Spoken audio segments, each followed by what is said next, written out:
When I first heard that my favorite middle school teacher was leaving her job to start an alternative to school, I was curious. Well, I never dreamed I'd start a business that helps kids leave school. I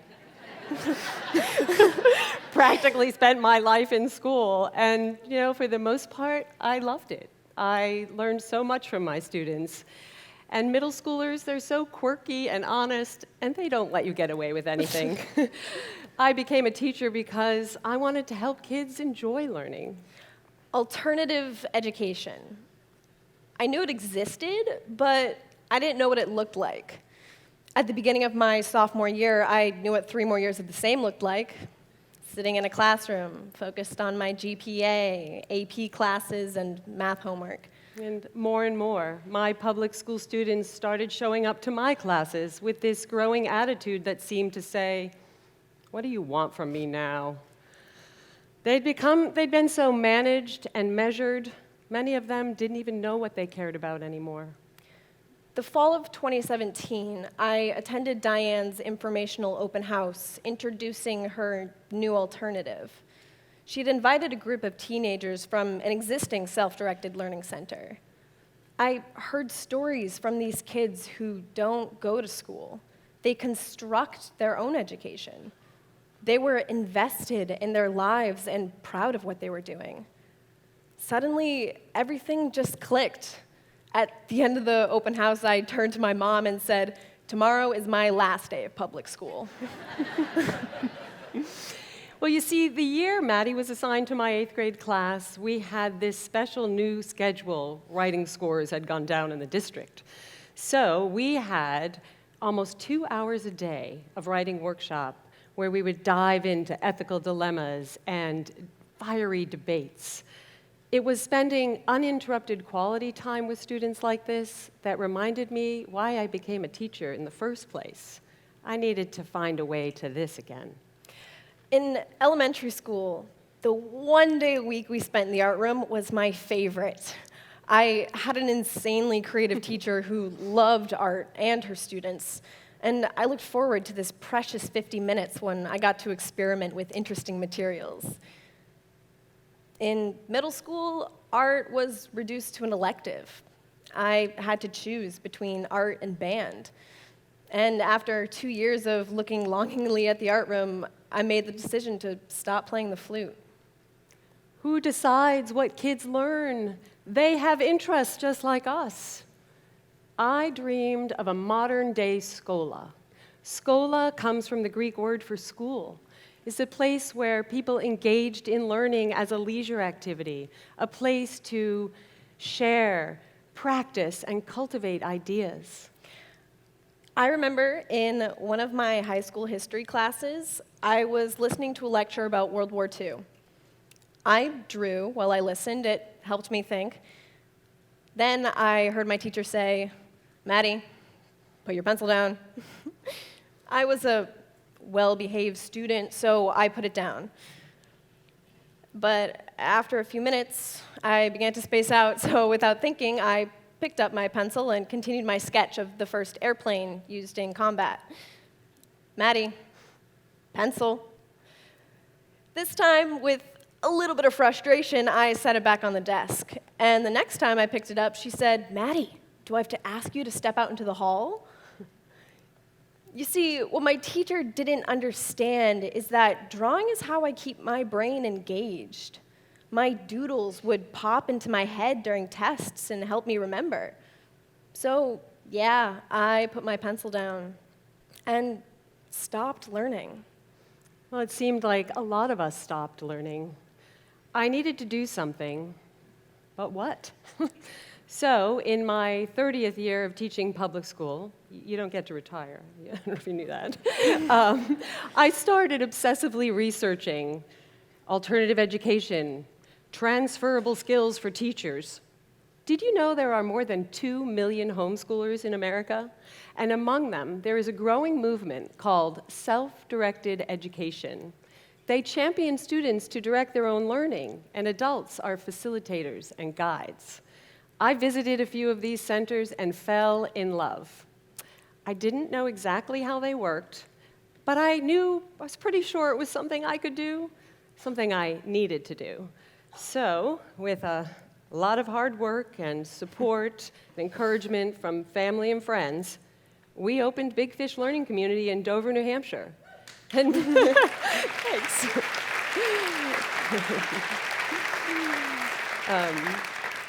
My first self-directed learning project was to figure out how a nonprofit works. So I'm now a high school senior, a founding Big Fish member, and a homeschooler. When I say that I'm homeschooled, I feel like people picture a kid sitting at their kitchen table while their parent grades their work. So I don't use this term because I'm never home. I prefer the term self-directed learner. We opened the center in January of 2018 with 5 students. Not 10, but 5. And I prayed every day they would show up, and for the most part, they did. They shared their interests, and we had deep conversations. We watched a lot of the Ken Burns Vietnam series. We read powerful essays by James Baldwin and Joan Didion with timely messages of truth and a very popular topic of being responsible for your own happiness. And it went well.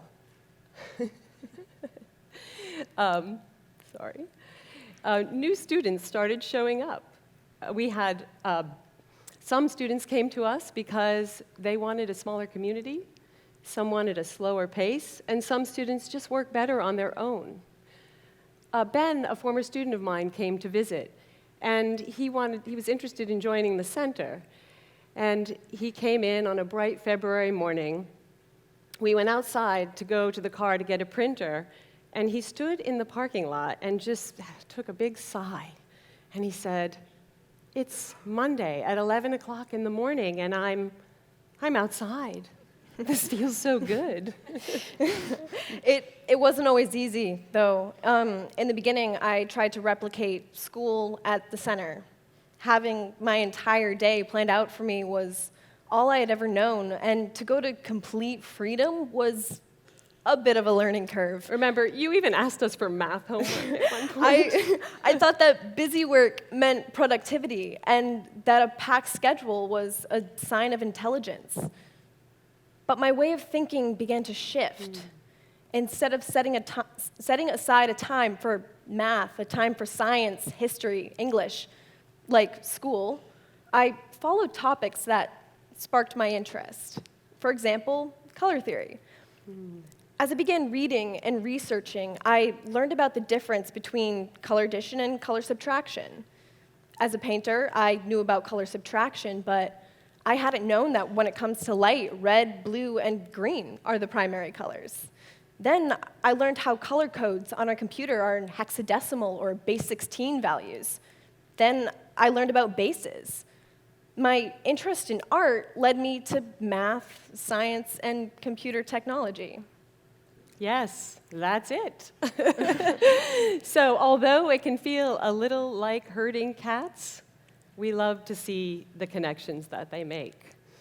And we weren't so sure. We have our youngest member, Donovan, who came to us. We weren't so sure that he was self-directed enough to be successful at the center.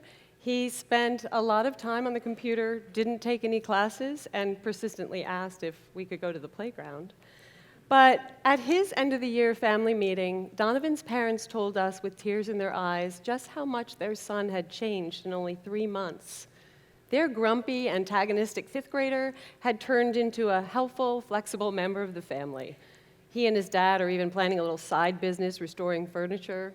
What might have looked like time wasted to some turned out to be fertile ground for Donovan to be himself.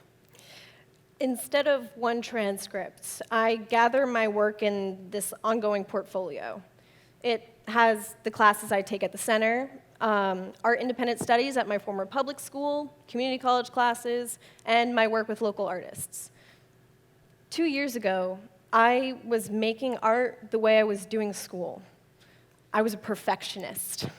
I worked from a photo reference in a very tight, detailed manner. But once I left school, I noticed a change in the way I was creating. I had time to execute my ideas. I remember the week before the 2018 Women's March here in Portsmouth, I was playing around with different ideas that I could hold for a sign.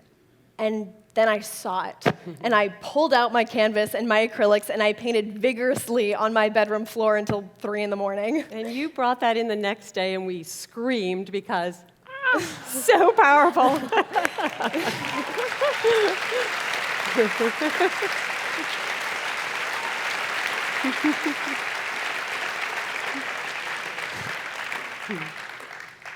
This painting, it wasn't for a project. I made it for me. I put a piece of myself onto the canvas, and I created the first image that made me feel like an artist. Yeah. No, it's so good.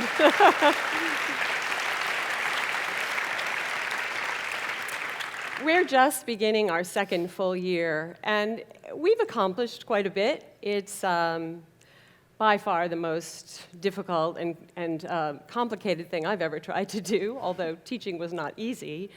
But the good news is that there's so many people showing up to come and be a part of what we do. Last year, I went to a dear friend's art opening, and I promised myself I would take a break from speaking about BigFish. I tend to be a bit obsessive, and went into the art opening, and just within a few minutes, a local artist I admired came over and started asking me questions. She had heard about the center. How did it work? Could she come visit? Fast forward just a couple of months, and this beautiful, accomplished artist became one of Maddie's primary mentors. We're very lucky. And she will tell you, just like most of our mentors, is that these meaningful relationships, they're good for all of us.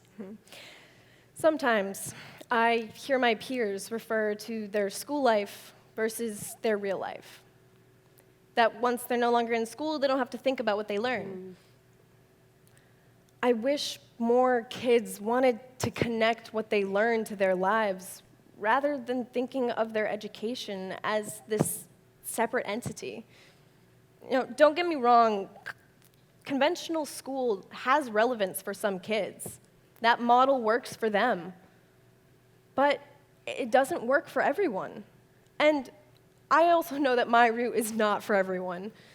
When I'm feeling lazy or having a bad day, I can't blame it on school, it's on me. And sometimes that can feel like a lot to handle, but throughout this whole process, I've been learning to take better care of myself. Now, when I wake up in the morning, I'm excited thinking about all of the possibilities of the day. I no longer count down the minutes until the bell rings. Now time just slips away faster than I can catch it. And I used to think that in order to succeed, I had to set a piece of myself aside. I had to put down my pencil. But now, I can grip it tight. Yeah. No, you do. And I do. Yeah.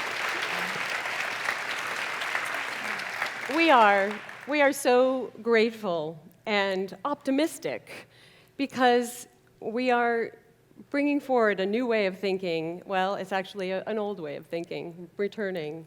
And we are meeting mission-driven people every day who remind us to keep learning and to keep trusting our instincts.